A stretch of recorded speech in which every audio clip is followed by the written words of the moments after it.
শুভ দুপুর বন্ধুরা, তোমাদের সকলকে আমার আরো একটি নতুন ভিডিওতে জানাই হার্দিক শুভেচ্ছা অভিনন্দন। এর আগে আমি একটা কারকের ডেমো ক্লাস দিয়েছিলাম। আমি আজকে আবার অন্যরকম ভাবে একটু কারকের ডেমো ক্লাস দেওয়ার চেষ্টা করছি। তো আপনারা এই ভিডিওটা দেখতে পারেন। যদি ভিডিওটা ভালো লাগে তাহলে অবশ্যই একটা লাইক, কমেন্টস ও বন্ধুদের মধ্যে শেয়ার করে দেবেন। আর ধন্যবাদ স্যার, ধন্যবাদ ম্যাম, আমাকে আমার একটা পছন্দ মতো ডেমো ক্লাসের সুযোগ করে দেওয়ার জন্য। স্যার, আমি কি এই কক্ষটাকে একটা শ্রেণীকক্ষ এবং আপনাদেরকে ছাত্রছাত্রী মনে করে পড়াতে পারি? ধন্যবাদ স্যার। আজকের তারিখটা কত? 1/11/2025, দশম। আজকের বিষয় বাংলা ব্যাকরণ। আচ্ছা, ব্যাকরণ শিখতে কার কার ভালো লাগে একটু হাত চালো তো দেখি। কি বাবা, তোমাদের ভালো লাগে না কেন? কি ব্যাকরণ শুনলে, নামটা শুনলে ভয় লাগে? আচ্ছা, আজকের পর থেকে তোমাদের আর কোনো ভয় ভীতি লাগবে না। যদি আজকের ক্লাসটা তোমরা মনোযোগ দিয়ে শোনো, তাহলে প্রত্যেকে মনোযোগ দিয়ে শুনবে তো? আচ্ছা বেশ, তাহলে প্রত্যেকে মনস্থির হয়ে বসো। তাহলে আজকের আমাদের পাঠ হবে ব্যাকরণ। তো ব্যাকরণের কোন টপিক নিয়ে আলোচনা করব তার আগে,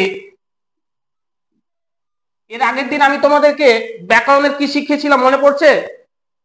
হ্যাঁ দীপু বলো, কি শিখিয়েছিলাম? পদ। আচ্ছা সুরাইয়া, তুমি বলো তো পদ কয় প্রকার? একদম, পদ হচ্ছে দুই প্রকার। কি কি বলেছিলাম মনে পড়ছে? একটা হচ্ছে নামপদ আর ক্রিয়াপদ, তাই না? তো আজকের আমাদের যেটা শিখবো সেটার সঙ্গে কিন্তু নামপদ আর ক্রিয়াপদের একটা কিন্তু সম্পর্ক রয়েছে। তো আজকে আমরা শিখবো কারক। এই কারক বিষয়টা আলোচনা করার আগে আমরা একটু দেখে নিব এই যে কারক শব্দটা কোথা থেকে আসলো। আচ্ছা, তোমরা তো ক্লাস নবম শ্রেণীতে যখন ছিলে তোমরা কারক শব্দের তোমরা প্রত্যয় করেছিলে তো? তো প্রত্যয় এটার কি হবে কেউ বলতে পারবে? এটা প্রত্যয় কি হবে? একদম, খুব সুন্দর বলেছ, ক্রিযুক্ত ন। এবার অনেকের মাথার উপর দিয়ে কিন্তু গেল এটা, স্যার কিভাবে হলো? স্যার এখানে ছিল কারক, এখানে ক্রি, হয়ে গেল কি করে, তাই না? তোমাদের মনে প্রশ্ন যাচ্ছে তো? প্রশ্ন জায়গাটা স্বাভাবিক, আর সেই উত্তর দেওয়ার জন্য তো আজকে আমি এখানে দাঁড়িয়ে আছি নাকি? তাহলে আমি একটু বলি, যদি শব্দে অর বা আর থাকে, হ্যাঁ কি বললাম, অর বা আর যদি থাকে, তাহলে এই অর বা আর এর পরিবর্তে রিকার হয়ে যায়। বোঝা গেল? এটা কিন্তু প্রত্যয় নিয়ম অনুযায়ী। তাহলে এখানে দেখো তো, কয়ের সাথে কি আছে? আ আছে আর র আছে, আছে তো? তাহলে আর আছে, আর আর থাকলে কি হয়? রিকার হয়ে যায়, তাহলে ক্রি যুক্ত ন। বোঝা গেল? এবার কারক মানে হচ্ছে যে করে। বোঝাতে পারলাম কি বললাম? তাহলে কারক মানে কি? যে করে। এবার এখানে বলি, এই যে এটা একটা ব্যুৎপত্তিগত শব্দ, প্রত্যয় বলে, তাহলে ব্যুৎপত্তিও যা, প্রত্যয় সেটা। মনে থাকবে তো প্রত্যেকের? আচ্ছা, আমরা এই বাংলা ব্যাকরণে, আজকে আমরা এই যে বাংলা ব্যাকরণ করছি, এই ব্যাকরণে আমরা দেখতে পাবো কারকের প্রকারভেদ মোটামুটি 6 প্রকার। একটা হচ্ছে কর্তৃকারক। তো দেখো আমি এখানে 6 প্রকার কারকের নাম লিখেছি।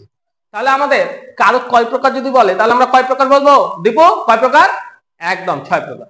এবার এই যে 6 প্রকার কারক আছে, ঠিক আছে, এই 6 প্রকার কারকের প্রশ্ন করতে হবে। তো প্রশ্নটা কিভাবে করব সেটা আমি একটু বলে দিই। কিন্তু 6 প্রকার কারককে কিভাবে প্রশ্ন করবে সেটা কিন্তু আমি কিন্তু এখানে লিখেছি। তো এবার আমরা একটা প্রশ্ন লিখছি। ত্রিলোচন বাবু বাড়িতে জনকল্যাণের জন্য লোকজনকে তার তহবিল থেকে নিজ হস্তে চাল দান করছেন। এরকম যদি আমাদের প্রশ্ন দিয়ে দেয়, দেখো এখানে আমি এমন একটা বাক্য লিখেছি যেখানে কিন্তু এই 6টা প্রশ্নেরই কিন্তু উত্তর আছে। সেই জন্য কিন্তু আমি এই বাক্যটা লিখেছি যাতে তোমাদেরকে একটা বাক্যের মধ্যে আমরা 6টা প্রশ্নের উত্তর দিতে পারি। বোঝা গেল? তো কিভাবে করবে, আমি এখন যদি প্রশ্ন করি, আগে বাক্যটা তোমরা আগে পড়ো তো, দুবার পড়েছো? তো এখানে আমি যদি প্রশ্ন করি কার বাড়িতে, তখন তোমরা কি উত্তর দিবে? যখন আমি কার বাড়িতে বলছি তখন কিন্তু তোমরা এই ত্রিলোচন বাবু বলছো, তাহলে এটা কি হবে? কে বা কারা যদি দিয়ে প্রশ্ন করি বা কার, এটা দিয়ে প্রশ্ন করলে আমরা পাচ্ছি এটা কর্তৃকারক। আচ্ছা এবার বলো তো কি দান করবে? বাক্যটা পড়ে দেখো, কি দান করবে? একদম চাল ডাল, তাহলে এটা হবে কর্ম। এবার দেখো আমি যদি বলি কি দ্বারা প্রশ্ন করলাম, পেলাম। এবার আমি একটু দেখি কাকে দান করবেন, খুব সুন্দর, লোকজনকে, তাহলে এটাও কিন্তু কর্ম। তাহলে এখানে দেখো তো দুটো কর্ম পেলাম, তাহলে আমাদের কর্ম কিন্তু দুই প্রকার হয়, একটা মুখ্য কর্ম, একটা গৌণ কর্ম। বোঝা গেল? মুখ্য কর্মটা সাধারণত বস্তু হয় আর গৌণ কর্মটা ব্যক্তিবাচক হয়, এটা কিন্তু একটু মনে রাখবে, ঠিক আছে?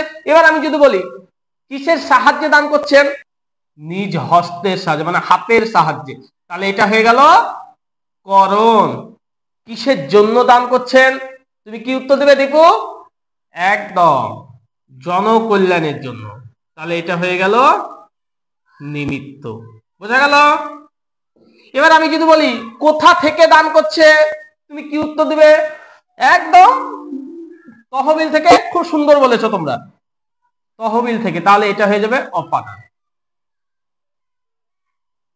এবার আমি যদি বলি কোথায় দান করছে, কি উত্তর দিবে? বলো, কোথায় দান করছে, কি উত্তর দিবে? হ্যাঁ সাথী বলো। একদম তার বাড়িতে দান করছে, তাহলে এটা হয়ে গেল অধিকরণ। ভালো করে দেখো তো, এই দান করাটা হচ্ছে তার ক্রিয়া, ঠিক আছে? আর এই যে এগুলো সব কিন্তু নামপদ। তাহলে এই যে নামপদ আর ক্রিয়াপদের যে সম্পর্ক ছিল, সেটাকে আমরা কি বলতে পারি? কারক বলতে পারি। তাহলে কারক কি, বোঝা গেল? বাক্যে অবস্থিত নামপদ। এবার এখানে নামপদ বলতে মনে রাখতে হবে, আমরা তো পদ যখন করেছিলাম নামপদ সেখানে পেয়েছিলাম বিশেষ্য, বিশেষণ, সর্বনাম, অব্যয়, তাই না? কিন্তু এখানে কিন্তু মাথায় রাখতে হবে, এখানে নামপদের এখানে মূল হচ্ছে বিশেষ্য, সর্বনাম, ঠিক আছে? নামপদ আর ক্রিয়াপদের সম্পর্ককে আমরা কি বলবো? কারক। তাহলে প্রত্যেকে বুঝতে পেরেছো কারক জিনিসটা কি? এভাবে যদি প্রশ্ন করে তো পারবে তো? আচ্ছা বেশ, তোমরা বুঝতে পারলে কিন্তু আমার পড়াটা কিন্তু সার্থক। তো আপনারা যারা কারক ডেমো করবেন আপনারা এইভাবে করতে পারেন। যদি ভিডিওটা ভালো লাগে তাহলে অবশ্যই একটা লাইক, কমেন্টস ও বন্ধুদের মধ্যে শেয়ার করে দেবেন। আর পরবর্তী কার কোনটা ভিডিও লাগবে সেটা অবশ্যই কমেন্ট করে জানাবেন। দেখা হচ্ছে পরবর্তী কোনো ভিডিওতে। আজকের মতো এইটুকু, ধন্যবাদ।